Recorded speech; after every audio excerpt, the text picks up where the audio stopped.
So, ano ko na lang to guys, voice over kasi in-upload ko to kanina at copyrighted. So, ayaw ko na lang ang lagyan ng music. Ito, pupunta tayo ng, maaga kaming nagising ako ng 3 o'clock at hindi nakatulog ulit. So, ito, 5, quarter to 5 ay nagbiyahe na kami para sa aking pag-uwi sa Pilipinas, going to Narita Airport from Ibaraki. 1 hour halos ang ano doon guys. So ang aking check-in is 8:98. So parang ano na din, 9 ang aking check-in. At kasi malayo ang Ibaraki ay maaga tayong nagbiyahe. Ito kami ngayon sa ETC Expressway. Ayan. So nakita nyo, unti lang ang mga sasakyan na nakakasalubong namin dahil sobrang aga pa. Yan, hinatid ako ng aking 2 anak at ng aking apo. So we are in ETC Expressway. Ayan. Express ang ating kalagayan ngayon. Mabilis ang takbo. 70 yata ang kailangan itakbo pag andito ka sa expressway. Hindi ako sigurado. Hindi ako marunong mag-drive. So, mabilis ang takbo dahil yung yun ang patakaran dito sa expressway. Ang expressway ay lahat yata ng ng Japan ay merong mga expressway na ETC. So naka-registered na sa ETC yung sasakyan ng aking manugang. So hindi na kami nagbabayad ng toll free. Thank you, Masayuki ito. Pero ang nagda-drive ngayon ay ang aking anak.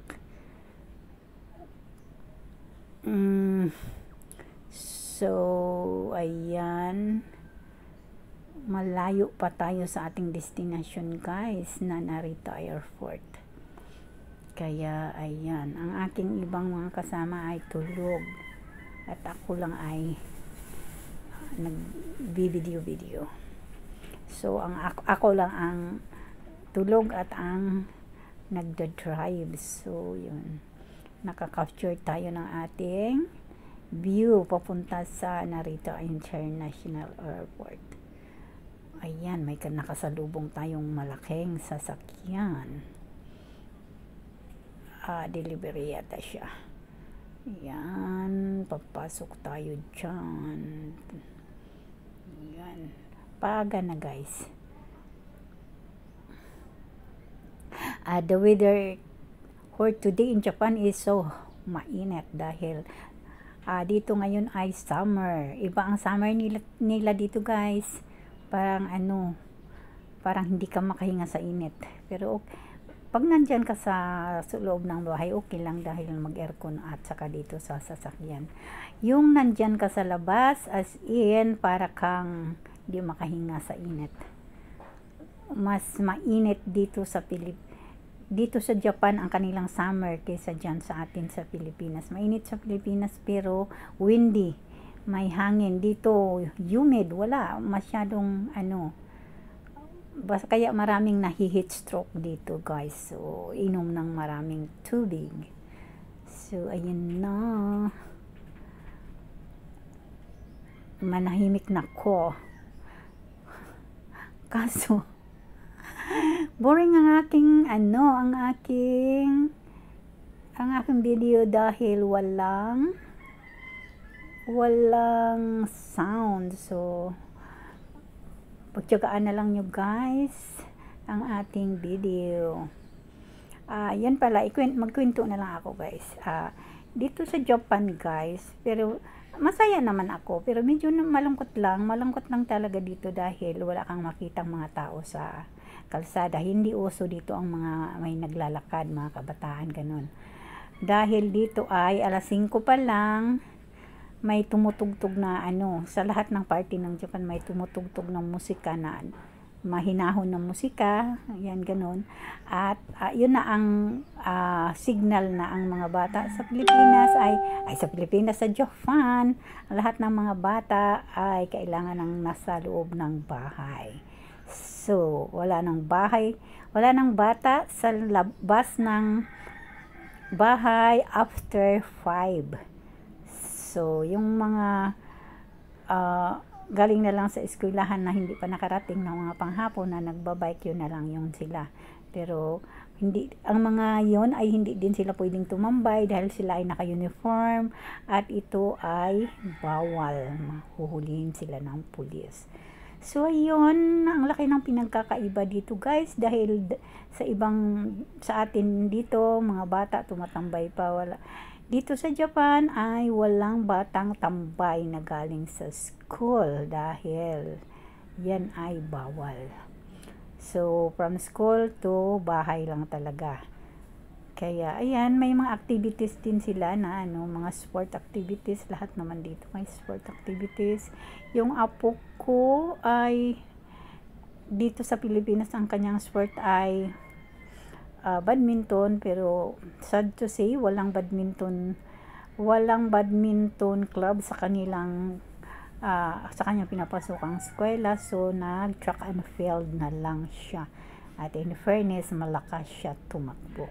So ngayon nag-a-adjust pa lang siya kasi nga bago pa siya, medyo na shock dahil ibang-iba, di ba? Ang patakaran dito sa atin napakaluwang, doon naman ay tsaka dito sa Japan hindi uso ang juwa-juwa ng mga kabataan, ganon. Pwedeng mga crush lang, pero wala talagang yung mga third year high school na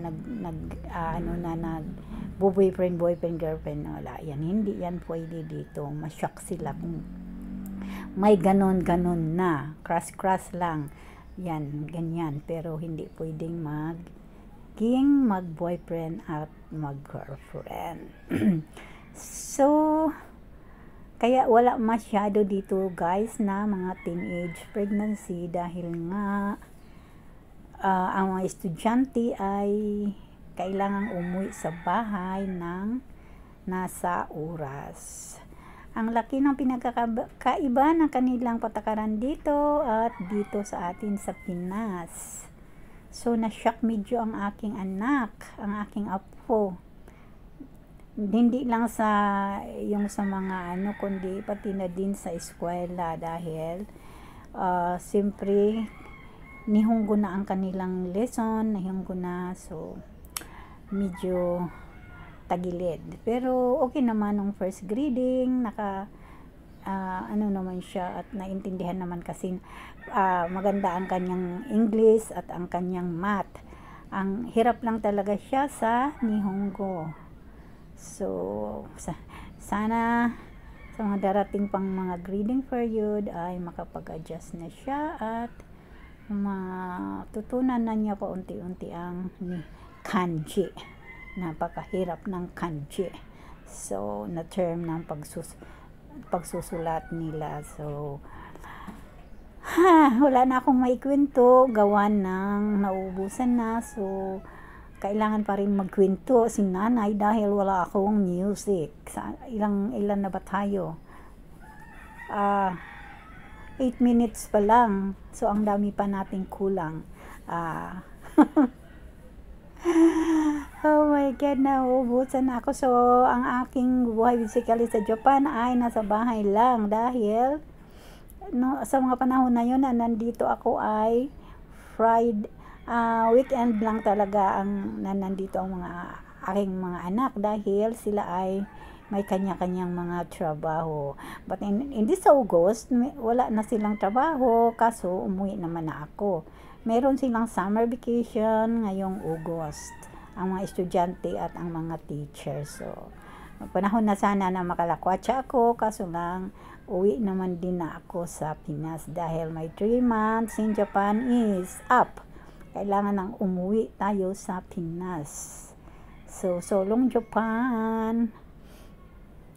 Bye-bye at I will be coming home to the Philippines and to my comfort zone.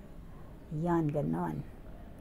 So, tie a yellow ribbon down the old oak tree.